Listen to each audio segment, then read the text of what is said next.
And here we are. Wow. So good to see you this morning. I know that when we started, I'll do a digital marketing tip in a second, but you guys, if you know Shelia, and we've only met a few times, we've talked on the phone a bunch of times, and you guys know that I love processes and systems, so you can only imagine how excited I am to speak with her this morning, because just look at her, like look at the board behind her. I'm like, I want that in my life. I want to be that organized, that is my backdrop. So I can't wait to get into talking about the work you do today. But first, I am going to offer a digital marketing tip of the week.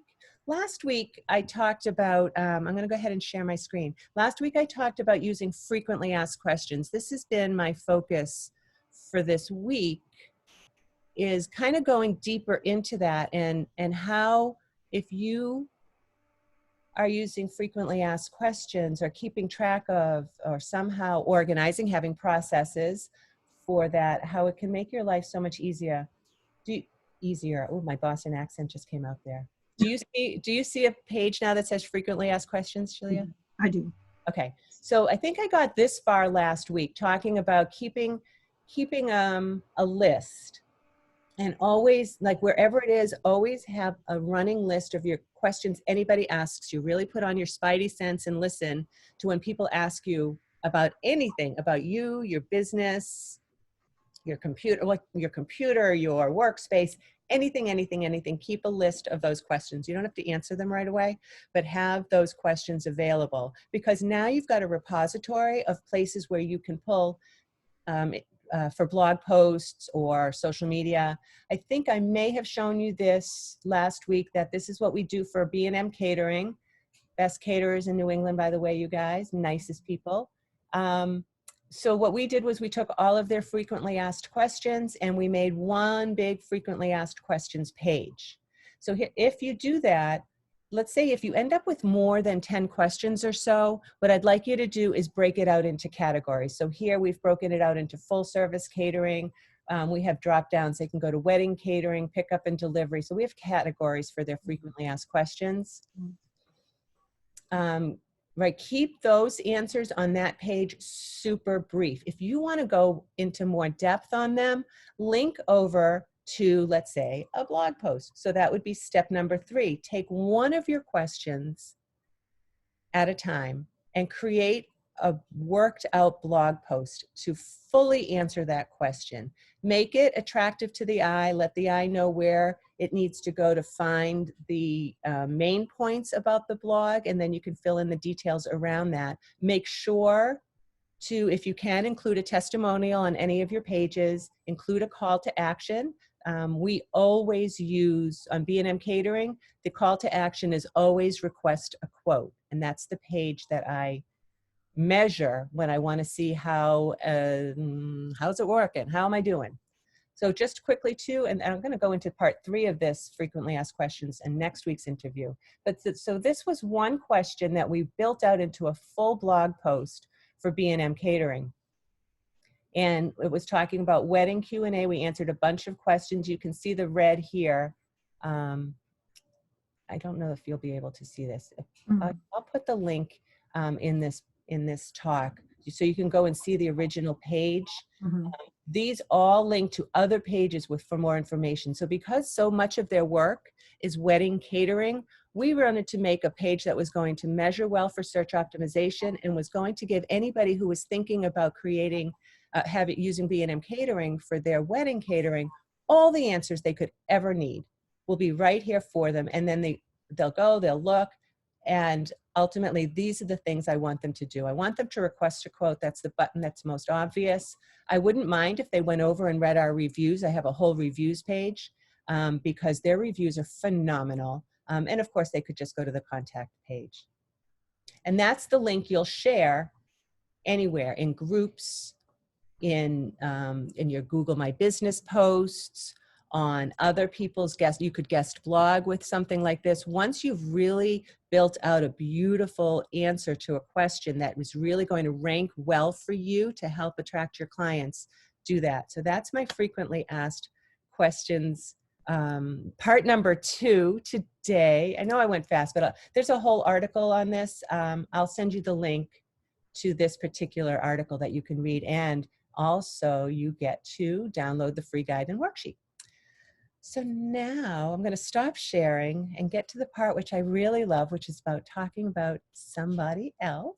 If you guys are on Facebook, you can pop your questions in there. I'll try to hop back and forth, answer your questions. If you're here on the Zoom chat, same thing, answering your questions. What I want to do now is introduce my friend Shelia. Hello, hello. And Shelia is a Chief Lifestyle Officer. I love that. She is the founder of Wilson Perkins Lifestyle Management and Concierge Services. She's an expert project manager. Let me just say that again for the people who have been telling me they need a project manager. She is an expert project manager, a certified coach, a mission-driven entrepreneur, and lifestyle architect. She envisioned and created a business that's built on her lifelong passion for nurturing and helping people thrive in life. Her conscious, intuitive approach to providing services addresses the real pain points and challenges in all of our lives. And it opens us up to the possibilities of creating, get this you guys, creating a sense of order and balance across all aspects of our lives. Shelia serves people in a way that helps them get set up for success. And when I asked Shelia, what is her superpower? Her superpower is being a problem solver. I love this so much. So today we're going to talk about what's a lifestyle concierge and why would you even want to hire a lifestyle concierge? I'm so glad that you're here today to talk about that specifically. Thank you for having me. Yeah, so I know I have too many windows open, so give me a second to go find that list of questions I'm supposed to ask you. It was here a second ago. But we could start off. Tell me what is a lifestyle concierge? Okay, so let me back in and tell you a little bit about why I started Wilson Perkins. Okay, so I spent many, many years trying to run a coaching practice, an online store, so I had my own online retail store, a full-time career, and of course trying to run a personal life. Sometimes I did this well, sometimes not so well, right? So I'd say maybe over a 5-year period of time, my life got really hectic, and I missed out on a lot of things, particularly friends and family. So I didn't get to spend time with anybody because I was so consumed with all of the things that I was doing. So it's generally hard to keep on top of everything that you're doing anyway. And I noticed that it wasn't just me struggling. A lot of my friends, my family, my colleagues were also struggling with just time, finding time to do all of the things that they needed to do. So after I was laid off in 2018, I decided I wanted to do something to help others that were in the same situation that I was in. And while lifestyle management and concierge isn't a new concept to people in general, it's not as widely used by the average person in New England. It's used by hotels and things of that nature. And I think everybody's familiar with what's called the personal assistant. But a concierge is a little broader. The concierge basically takes on the task that you like, or that you don't like, or the tasks that you don't have skills for, or the tasks that you just hate and don't want to do. We take those on and we just get them done, basically. We're in the background for the most part. You tell us what you need to have done and we do it. Those lingering tasks that you have around your house that you just can't seem to get done because you're too busy doing other things, those are the things we take on and make happen. Also, I mean, just to give you an example of the kinds of things we take on, so we take on the crazy, the fun, the crazy, we take on all kinds of tasks. Yesterday, I picked up an antique Chevrolet truck from Kingston, Massachusetts, and took it to Brookline to its new storage facility. And on Saturday, I will pick up the second one and bring it to Brookline as well. So these are the kinds of different types of things that can be done by a concierge.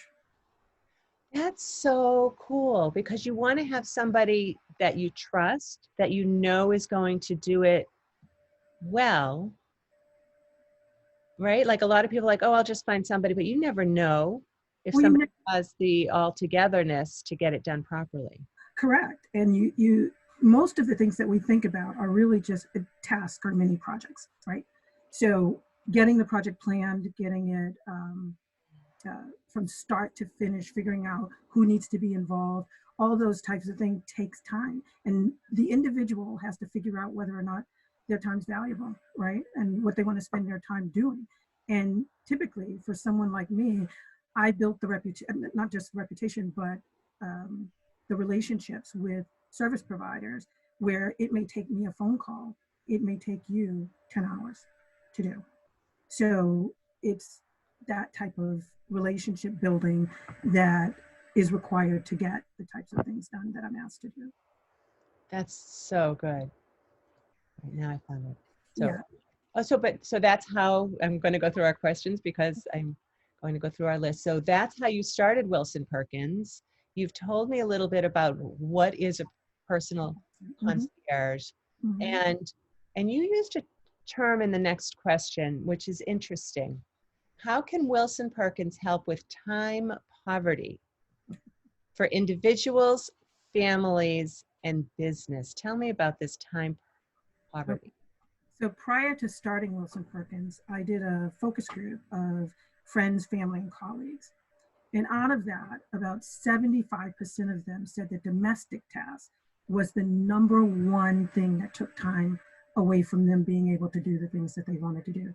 22% said that they spent over 10 hours a week running errands outside of work. So we've built affordable services to help people with all aspects of any type of pain point that they're having around home, around business, around just family type things. For instance, I had a family whose both parents passed away over the summer, and we stepped in basically to help them organize everything around estate planning, estate sales, yard sales, getting assessors to come into the house to be able to sort through and figure out what can be sold and what couldn't be sold. So we pretty much can step in anywhere. I've done house sitting where a couple had to go away for a month, and I actually stayed at their house for a month, taking care of 3 of their dogs because they didn't want to board them. So simple things like, standing in line at the RMV when someone doesn't want to do that. That's the type of thing that we take on. Take your car to get it clean, pick up groceries to take to your parents. Or take your parents grocery shopping. So we address the simple pain points that people have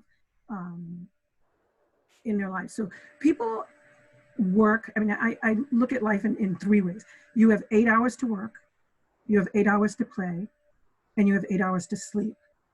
How you choose to split that up and where you take from one bucket to another determines how you can live your life. So most of us utilize that 24-hour bucket very quickly, and we don't get our to-do list done. So we've tailored the services and the packages and custom packages so that people can bring us in and help with simple things, or it could be simple things or big things like picking up a truck. So that's how we help out, and we're just an extra pair of hands that you can utilize at your leisure. So most people are time starved. Right. Well, this must be a challenging time for you as well. That's great that you got to do that yesterday, but a lot of those tasks now, I guess it's harder. But on the other hand, maybe there are people right now that are not going out and doing any of those things, picking up trucks or, not even out doing their yard work or whatever. They're really just staying in. And I would imagine that they could call on you, and I would imagine too, have to really keep yourself safe. Correct. Right. And right now I've had to pivot. Yeah. Most of the tasks that I will take on are tasks that I don't have interactions for the most part with people. Right. Like trucking or Right. that you helped me with a website issue. right? So you can do a lot of that online stuff. You're so good with that. Right. I helped, just the other day I did some travel work for someone who had been on the phone trying to get travel canceled. Yes, it's Trip taking and spent hours. hours. And, and it was an elderly person. So I had to, pretty much it was frustrating for them. But for me, it wasn't as frustrating because while I was sitting on the phone waiting for that, I was doing other things and I was getting in. It wasn't as frustrating for me. So yes, I've had to pivot. I can't put anyone else in jeopardy. So I make sure that I'm not doing those types of things. So yeah, it's a different way of thinking about how my business is building up and what I can do to help people without interacting as much with them person to person. Well, so then I know the next question on our list, but I'm going to switch it up a little. The next question on our list was, what are your top tips for decluttering? But I'm going to turn that around a little bit and talk about what we're in right now. And I wouldn't say decluttering. However, here's something I've been talking about all week, and I feel so strongly about this. Maybe we already talked about this too. On the other side of this, what we're in right now, on the other side of this is a whole sea of abundance and things that are coming at us. And so this is a really, if we're looking at the positive, this is an opportunity to get our stuff in order. Absolutely. And so if I'm going to say to you, I don't know necessarily that we want to talk about decluttering right now, but let's talk about putting our business systems in order. Excellent. Let's talk about that. I know we didn't really talk about this when we prepared for this talk, but I know where your skills are, and I bet that's something you can help people with right now. Definitely. So, you saw my board behind me, which is a nice thing to have, and I think everybody's struggling with it. So I've been talking to people who have children at home, teenagers, preteens, young ones, and it's different, right? It's a struggle. You normally sent them away to school. You didn't have to prepare for having tons and tons of food in the house. You didn't have to prepare for schooling and getting them on a schedule so that they're working through things. I have two teenage godsons who their mother is really struggling with them right now. So one of the things I recommend doing is, as you saw my board behind me, because I think everybody is trying to figure out all the details in their life. So this is called a storyboard. And what a storyboard does is help you to see all the aspects of the things that are on your plate at one time and to figure out how to manage them. So a storyboard's very simple. You can do it in a binder, on a piece of paper. You can do it with stickies. You can do it anywhere. You can put it on a wall. It's just that nice and just that simple. So the way to do this for everyone, I suggest, is get yourself some stickies and plot out the different things that are on your mind. For today, for people, I would say food shopping. And I would just make a sticky that says food shopping. Mm-hmm. I would make a sticky that says scheduling classes for children. I would make a sticky that says exercise, because I would highly recommend that everyone has a schedule for exercising, because we're going to be sitting in the house. You will get depressed. You will get frustrated. Make a sticky for exercise and figure out how you're going to make that happen, whether it's walking or whatever. So you go down your board, one for work. How are you going to get your work done with everybody in the house moving around? I had a client yesterday whose house is being remodeled in this whole thing, and she's so frustrated that she can't get things moving because she can't meet with people to get them done. So again, recommendation, that's a sticky on the left-hand side of your board, right? These are all of the things that are your stories that are on the left-hand side of the board. So three other columns: to do, doing, and done. So you have 4 columns: story, to do, doing, and done. As you take your one task, break it down into as many things as you need to do. If you have 2 children, you might have a sticky for one child, you have a sticky for another child. I have to schedule her classwork. I have to make sure this one gets homework done. And all of those are things that you need to do. So that one task gets broken down into many. And as you start seeing things move across the board for each one of those stories, when it moves to doing, it feels good, right? You have one sticky now. It's like, oh my God, I started this. And as you see them move to done, it's an incredible feeling. As you use this in work, what's even nice about this, and I switched gears from home to work, but if you use this in work, you always have a running score of everything that you're doing. That makes it easy to do status reports. It makes it easy to do your reviews. It just makes it easy to collect all of that knowledge and bring it back. But in the home, it just makes it easier and less stressful for you to have to figure out where you are at any given point in time, and who you need to do something for in a household, your grocery shopping, do I have enough cleaners in the house? All of that goes on your board, and it just kind of helps you organize and stay calm, because home, by the way, for everybody, is supposed to be a calm space, right? It's supposed to be the place that you have some sanctuary that you can go. But right now, it's not for everybody. Everything. It's home, it's entertainment, it's the gym, it's the office. Yes. It's become a lot. And it's becoming frustrating and depressing for everybody. So you have to sort of decompress.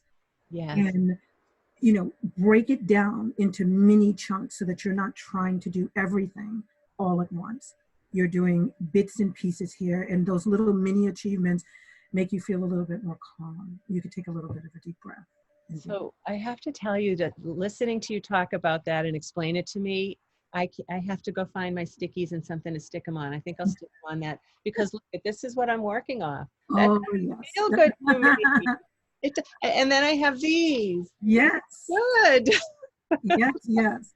But stickies are so much nicer to work with because you can place them in one place. And if you can, like I said, you can put it on a refrigerator, you can put it on a wall, you can put it in a binder. It's just nice to be able to put here in my office. But I did mention, for project management for my clients, I use Trello, which is sort of an online sticky board, so that with the people that I'm coordinating with, we know where the projects are. Right. For my own stuff, I love that idea. So well, this is a form of Trello. Yes. Right. It's like a form, and you called it Agile. It is overall, its overarching name is Agile. Love it. I wanted to talk forever. Let me get through another. So I'm imagining that people right now are on both sides of the spectrum. I got this, or I don't know that there's a middle. Either you got it or you're like, holy cow, I need some help.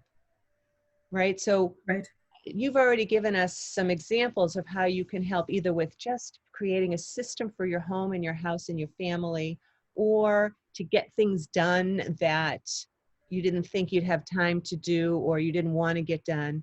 I guess walking the dog, like whatever it is. I would imagine too that if people have parents and they're local, that you maybe could do things that would be able to, help them out in some way, right? Like you said, get on the phone and there's a lot of working people in the sandwich generation, like I am. It would not make sense for me to sit on the phone waiting for the travel agency or the doctor or whatever. So you're that person. Well, my neighbor is 78. He has COPD. But he's up and moving around, and I've basically offered to go grocery shopping for them and to do that. But he also struggles with technology. Yeah. But at this point in time, he loves the internet. Oh. And I think it was last weekend, his internet just cut out. And maybe like a month or two before, I'd gone over and set up their internet so that they didn't have to do things manually by connecting the internet connection. Somehow, he did an update and no longer had internet. So I had to walk him through by phone on getting things reset up and getting his internet service back on. And he was just so overjoyed that he actually was able to get back on. He was so happy. So yes. You have somebody who's a natural problem solver like you are. It's nice to know that they can lean on, because there are people who I actually have somebody that I'm thinking of who, same thing, computer shut off, didn't know how to get it going again, and talking them through. And then I was able to even get him to be able to pull up the internet so that I could Zoom and see his screen, so I could show him how to do everything because it seemed overwhelming to him. You and I would be like, yeah, whatever, da, da, da, da. Right. But if you don't know what you don't know. I can't do his job. He Right. can't do my Right. job.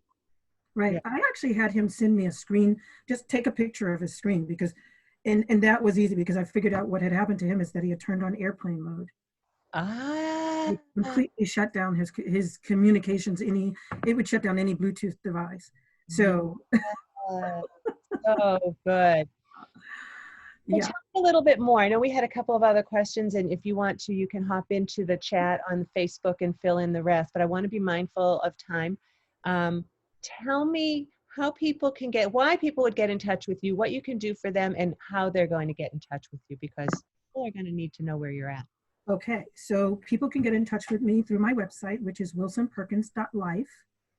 I'm also on Facebook. I have a Facebook business page, which is Wilson Perkins on Facebook, and I'm on LinkedIn as well. So you can get me either through there. I actually have a new newsletter that's coming out,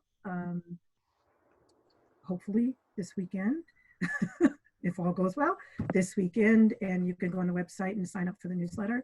So there are various different ways that you can get in touch with me. I'm sorry, I reminded you asked me two questions, I think, in one. One was how they can get in touch with you. How they can get in touch with you, and yeah, I think that's pretty much it. You made it kind of clear what we are able to help. Yeah, and please go on my website because there are quite a few services that are on the website, and of course, if there's something that's not there and you would like me to do, like I said, nothing too crazy. As long as it's legal, it can be done. I'm putting this up in the chat right now. Let me make sure I properly. WilsonPerkins.life, you guys, .life. Right. There. Oh yeah, no, I had done that before too. Fabulous. Yeah. So good. You give me hope. I'm going to find my stickies before my next call and get working, and I'll be thinking of you the whole time. Excellent. Thank you so much, Shelia. I'll be talking to you soon. My pleasure. Thank you. Bye. Bye.